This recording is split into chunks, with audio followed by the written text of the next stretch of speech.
Salam sejahtera untuk kita semua. Perkenalkan, nama saya Onma Nikita Putri Saranji dari kelas BPG SD dengan NIM 1233111113. Tugas video ini merupakan tugas tes metode dari mata kuliah Filsafat Pendidikan dengan dosen pengampu Bapak Apik Gandamana SPD MPD. Tugas ini memiliki materi yaitu mengenai konsep pendidikan Ki Hajar Dewantara. Sebagai pengantarnya, saya akan menjelaskan mengenai siapa itu Ki Hajar Dewantara. Berikut penjelasannya. Jadi saya akan menjelaskan mengenai siapa sih Ki Hajar Dewantara itu. Ki Hajar Dewantara dengan nama asli Raden Mas Soewardi Soehardianingrat lahir pada 2 Mei 1889 di Kadipaten Paku Alaman, Yogyakarta, dengan pasangan Mi Sutartina. Ki Hajar Dewantara meninggal pada 26 April 1959 di Yogyakarta dengan tempat pemakaman Taman Wijaya Brata, Yogyakarta. Ki Hajar Dewantara menempuh pendidikan yaitu pada School of Leading Fund in Clans Action Aerobic Class School yang merupakan sekolah dasar khusus dan juga Stovia. Tetapi Ki Hajar Dewantara tidak melanjutkan pendidikannya di Stovia akibat kondisi kesehatan yang buruk. Profesi atau karir. Yang pertama, Ki Hajar Dewantara sebagai penulis handal pada masanya karena memiliki gaya tulisan bersifat komunikatif dengan gagasan-gagasan yang anti kolonial. Yang kedua, Ki Hajar Dewantara sebagai wartawan di beberapa surat kabar, seperti untuk surat kabar Sedio Tomo, Midden, Java, The Express, Wahid Kosan Hindia, Kamuda, Sahaja Timur, dan Poesara. Yang ketiga, Ki Hajar Dewantara aktif dalam berbagai organisasi sosial dan politik. Misalnya seperti pada tahun 1908, yang dimana Ki Hajar Dewantara aktif di seksi propaganda Budi Utomo untuk mensosialisasikan dan menggugah kesadaran masyarakat Indonesia pada waktu itu mengenai pentingnya persatuan dan kesatuan dalam berbangsa dan bernegara. Kemudian bersama dengan Dowes Dekker atau Dr. Danu Dirja Setiabudi dan Dr. Cipto Mangunkusumo yang dikenal sebagai tiga serangkai, di mana mereka mendirikan Indis Partits atau partai politik pertama yang beraliran nasionalisme Indonesia yang didirikan pada tanggal 25 Desember 1912 yang bertujuan untuk mencapai Indonesia yang merdeka. Yang keempat, Ki Hajar Dewantara mendirikan Perguruan Nasional Taman Siswa pada Juli 1922 yang menekankan pendidikan rasa kebangsaan kepada peserta didik agar mereka mencintai tanah air dan berjuang untuk memperoleh kemerdekaan. Dan yang kelima, Ki Hajar Dewantara dipercaya oleh Presiden Soekarno untuk menjadi Menteri Pendidikan, Pengajaran, dan Kebudayaan yang pertama. Sehingga melalui jabatannya ini, Ki Hajar Dewantara semakin leluasa untuk meningkatkan kualitas pendidikan di Indonesia. Baik, setelah saya menjelaskan mengenai siapa sih Ki Hajar Dewantara itu sebagai pengantar, selanjutnya saya akan menjelaskan mengenai materi konsep pendidikan Ki Hajar Dewantara. Berikut penjelasannya. Baik, saya akan menjelaskan mengenai filosofi pendidikan Ki Hajar Dewantara. Yang pertama mengenai asas pendidikan Ki Hajar Dewantara. Ki Hajar Dewantara membedakan kata pengajaran dan pendidikan dalam memahami arti dan tujuan pendidikan, yang dimana pengajaran atau underwith adalah bagian dari pendidikan yang merupakan proses pendidikan dalam memberi ilmu atau berfaedah untuk kecakapan hidup anak secara lahir dan batin. Sedangkan pendidikan atau uploading adalah proses memberi tuntunan terhadap segala kekuatan kodrat yang dimiliki anak agar ia mampu mencapai keselamatan dan kebahagiaan yang setinggi-tingginya, baik sebagai seorang manusia maupun sebagai anggota masyarakat. Jadi di sini kita bisa tahu bahwa pengajaran adalah suatu proses pendidikan dalam memberi ilmu untuk kecakapan hidup anak secara lahir dan batin. Sedangkan pendidikan adalah suatu proses memberi tuntunan terhadap segala kekuatan kodrat yang dimiliki anak agar ia itu mampu mencapai keselamatan dan kebahagiaan yang setinggi-tingginya, baik sebagai seorang manusia maupun anggota masyarakat bagi lingkungan sekitarnya. Jadi, menurut Ki Hajar Dewantara 2009, pendidikan dan pengajaran merupakan usaha persiapan dan persediaan untuk segala kepentingan hidup manusia, baik dalam hidup bermasyarakat maupun hidup berbudaya dalam arti yang seluas. Yang kedua, mengenai dasar pendidikan Ki Hajar Dewantara. Ki Hajar Dewantara menjelaskan bahwa tujuan pendidikan yaitu menuntun segala kodrat yang ada pada anak-anak agar mereka dapat mencapai keselamatan dan kebahagiaan yang setinggi-tingginya, baik sebagai manusia maupun sebagai anggota masyarakat. Oleh sebab itu, pendidik itu hanya dapat menuntun tumbuh atau hidupnya kekuatan kodrat yang ada pada anak-anak, agar dapat memperbaiki lakunya hidup dan tumbuhnya kekuatan kodrat anak. Dalam menuntun laku dan pertumbuhan kodrat anak, Ki Hajar Dewantara mengibaratkan peran pendidik seperti seorang petani atau tukang kebun, sedangkan anak-anak itu seperti biji tumbuhan. Jadi peran pendidik adalah memberikan segala pengetahuannya kepada anak-anak agar anak-anak dapat bertumbuh dan berkembang dengan baik serta dapat bermanfaat bagi dirinya dan dapat bermanfaat bagi lingkungan sekitarnya. Dalam proses menuntun, anak diberi kebebasan, namun pendidik sebagai pamong dalam memberi tuntunan dan arahan agar anak tidak kehilangan arah dan membahayakan dirinya.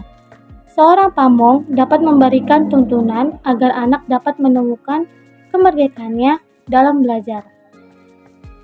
Baik, saya akan menjelaskan bagaimana konsep pendidikan Ki Hajar Dewantara dengan filsafat-filsafat pendidikan lainnya.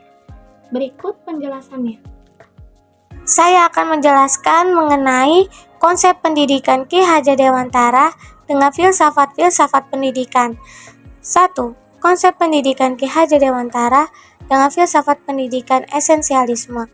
Konsep pendidikan Ki Hajar Dewantara dibandingkan dengan filsafat pendidikan esensialisme sangat mirip dan selaras. Alasannya karena keduanya berpendapat bahwa pendidikan harus didasarkan kepada nilai-nilai kebudayaan yang telah ada sejak awal peradaban umat manusia. Kebudayaan yang diwariskan ini merupakan kebudayaan yang telah teruji oleh segala zaman, kondisi, dan sejarah. Ki Hajar Dewantara juga mengatakan hendaknya usaha kemajuan ditempuh melalui petunjuk trikon, yaitu kontinu dengan alam masyarakat Indonesia sendiri. Artinya, secara kontinu, kebudayaan harus diestafetkan atau diberikan kepada generasi penerus secara terus-menerus.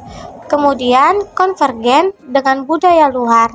Artinya, penerimaan nilai-nilai budaya dari luar dengan selektif dan adaptif dan akhirnya bersatu dengan alam universal dalam persatuan yang konsentris, yaitu bersatu namun tetap mempunyai kepribadian sendiri.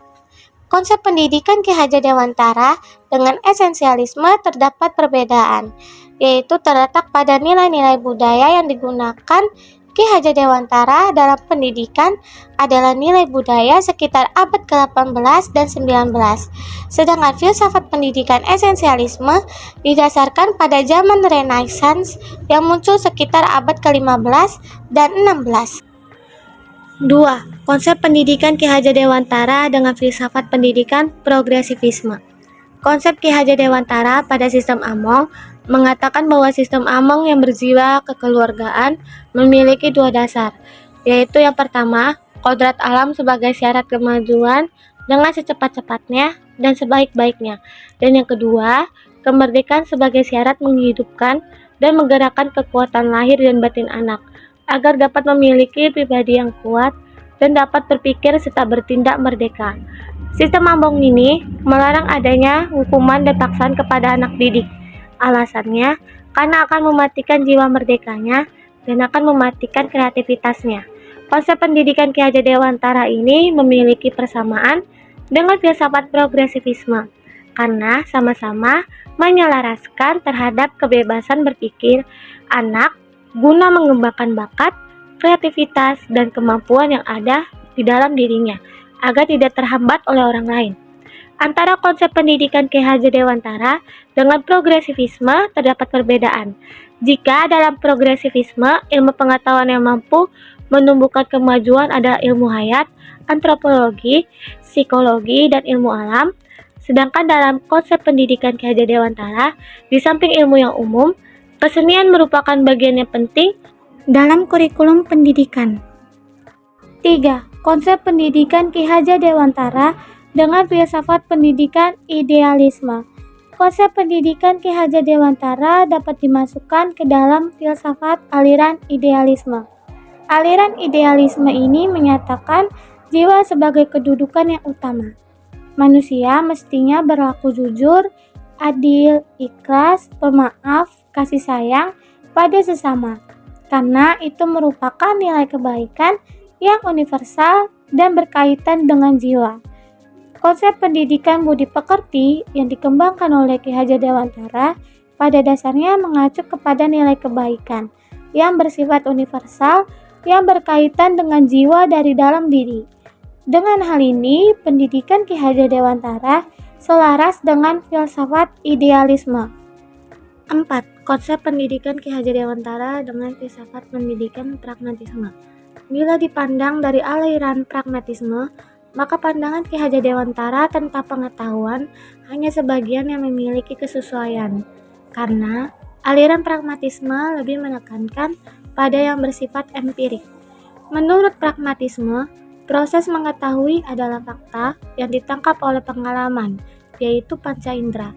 Pandangan Ki Hajar Dewantara tentang pengetahuan lebih lengkap karena pengetahuan itu adalah hasil cipta, rasa, dan karsa.